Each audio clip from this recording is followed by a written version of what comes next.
എന്തോ കുഞ്ഞുങ്ങളൊക്കെ ആയി കഴിയുമ്പോൾ നമ്മൾ കുറച്ചുകൂടെ സെൻസിറ്റീവ് ഒക്കെ ആവും.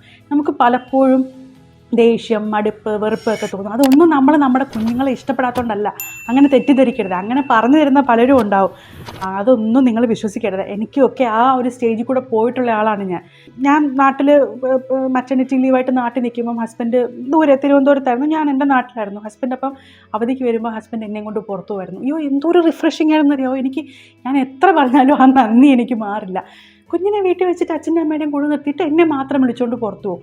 ഒരു ലൈം ജ്യൂസൊക്കെ കുടിക്കത്തേ ഉള്ളൂ, അല്ലെങ്കിൽ എന്തെങ്കിലും ഒരു കുഞ്ഞു സാധനം, എന്തെങ്കിലും ഷോർട്ടായിട്ട് നമ്മൾ കുറച്ച് സമയം പുറത്ത് പോയി സ്പെൻഡ് ചെയ്തിട്ട് വരുമ്പം എത്രത്തോളം റിഫ്രഷ്ഡ് ആവുമെന്നറിയാമോ.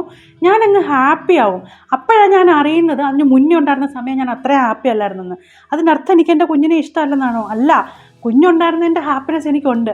അപ്പോഴും ദെർ വാസ് സംതിങ് മിസ്സിങ്. ആ ഒരു മിസ്സിങ് ലിങ്ക് കണക്ട് ചെയ്ത് തന്നുകൊണ്ടിരുന്നത് ഈ പുറത്ത് പോകുമ്പോൾ ഞങ്ങൾ തമ്മിലുള്ള ഒരു ടൈം സ്പെൻഡ് ചെയ്യുമ്പോഴായിരുന്നു. നമ്മളിപ്പോൾ പലപ്പോഴും നമ്മൾ മിസ് ചെയ്തിരുന്ന പല കാര്യവും നമുക്ക് കിട്ടുന്നത് പോലെയാണ്.